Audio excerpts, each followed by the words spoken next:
Hey everybody, this is Harley Munro. I am currently headed to this so-called protest here in Saskatoon.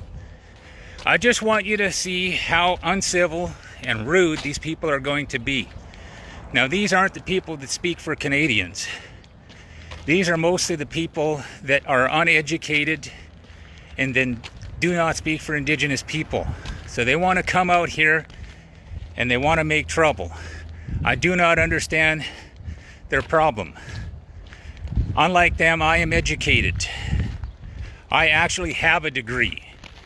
I have a degree in Native Studies. I have a degree in Environmental Science. And I also have a degree in a journeyman ticket. So I understand exactly what these people are not spreading. I am one of the thousands of journeyman Indigenous people out there that actually work in oil and gas. I am also apparently a racist because I'm Indigenous and I don't stand for their bullshit. I work hard for my money, just like all the people I know in oil and gas. I want you to see the bigotry that these people yell out. I support Asian people, African people, I support all immigrants, and I support all the Indigenous people that work within the pipelines in oil and gas. Now, for all you people that actually depend on medicine, groceries on the shelves, the fire trucks, the police that actually require new vehicles, these are the people that are holding up a pipeline, but they don't know the difference between a pipeline and a railway.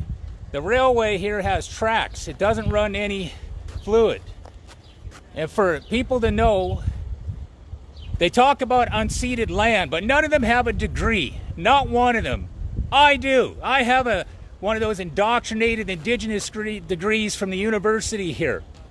I know how hateful those degrees turn people into. I watched my two nieces turn into hateful individuals when they actually started doing this, learning about Indigenous stuff. Well, let me tell you something right now about me. I didn't grow up on no reservation. I wasn't fed by the government on dependency. I grew up in a shack in Burtwell, Saskatchewan. 16 by 12. 9 of us living in there. We had no running water. I grew up on the trap line. I know how to trap and I know how to hunt. I guarantee you these people right here, none of them know how to fucking hunt. None of them know how to trap. I fucking skinned my beavers, I did my fucking coyotes, I did my muskrats. I knew how to trap. I still do. I know how to live off the land. These people want to attack my wife. She had a fucking stroke 3 years ago. How coward are you people? You people do not understand. My wife is an immigrant. She came from fucking communist fucking Poland, where her grandparents were all put into fucking concentration camps. But you people don't understand. And you want to talk about me being racist? My best friend is Ishmael Nkomazama. He's from South Africa. He grew up in the apartheid. Real fucking tragedies. He doesn't come to Canada and actually tell people what he is the most respectful man. That man is my role model. He actually suffered real tragedy in South Africa.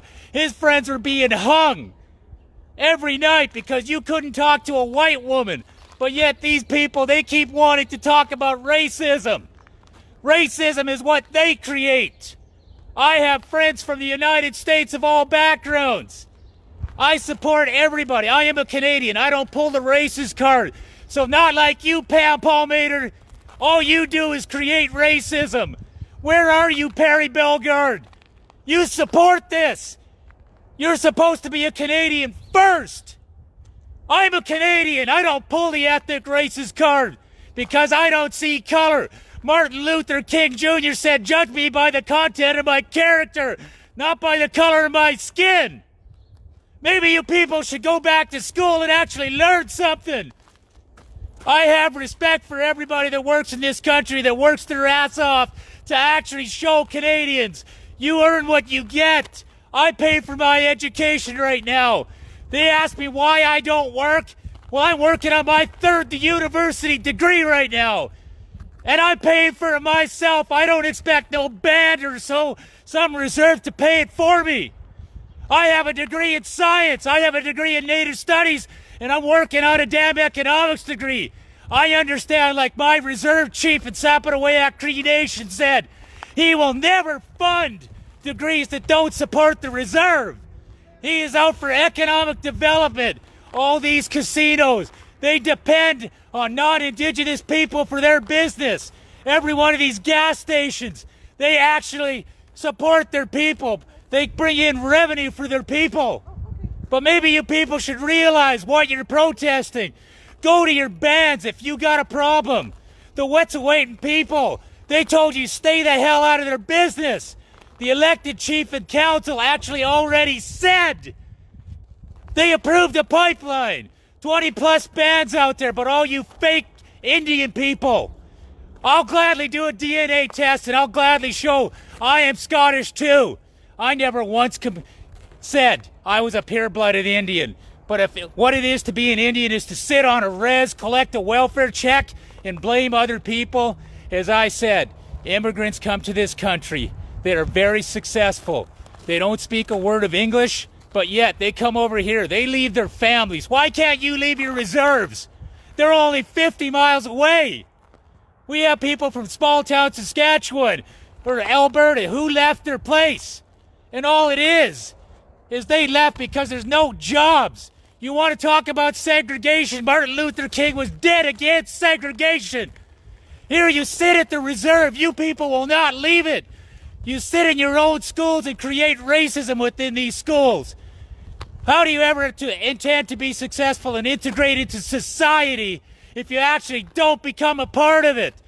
I'm proud to be who I am, and you can call me an apple all you want, but Dr. Thomas King, who I respect, also said they called him a red apple, but he is one of the people I respect. He's an Indigenous PhD who talks about Indigenous people. And for people like you who spread hate, Pam, get into reality. We don't all think like you.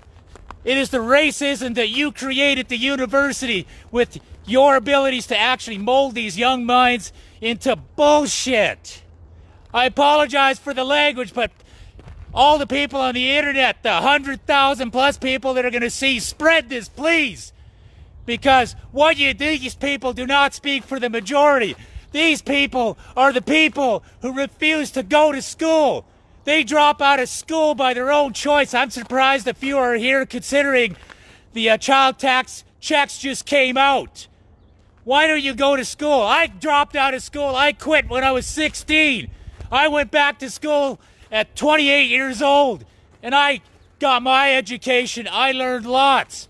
I've also got 2 journeyman tickets, working on my 3rd journeyman ticket.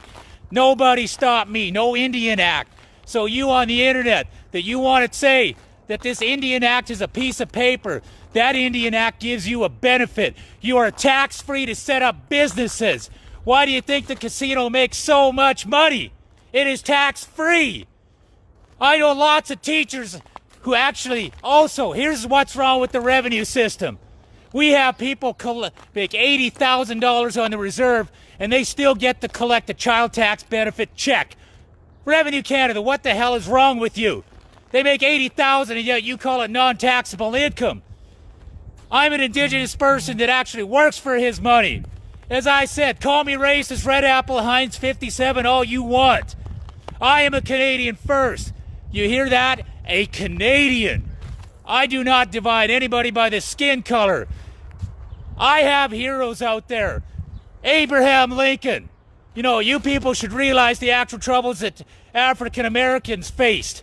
You guys don't face anything any near the problems that they have faced. You don't face the problems that my best friend suffers in Dallas, Texas, with the racism he faces. So I'm going to sign off here and say support oil and gas because it supports farming. It supports Indigenous jobs. It supports manufacturing. If we don't have this rail line moving, we do not healthcare supplies. You know who gets hurt first? The poorest people get hurt first.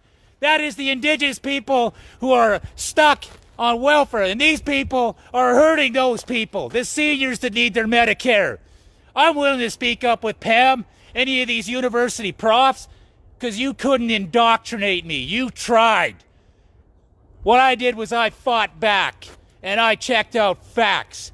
Well, let me tell you something what Ben Shapiro said. Facts don't care about your feelings.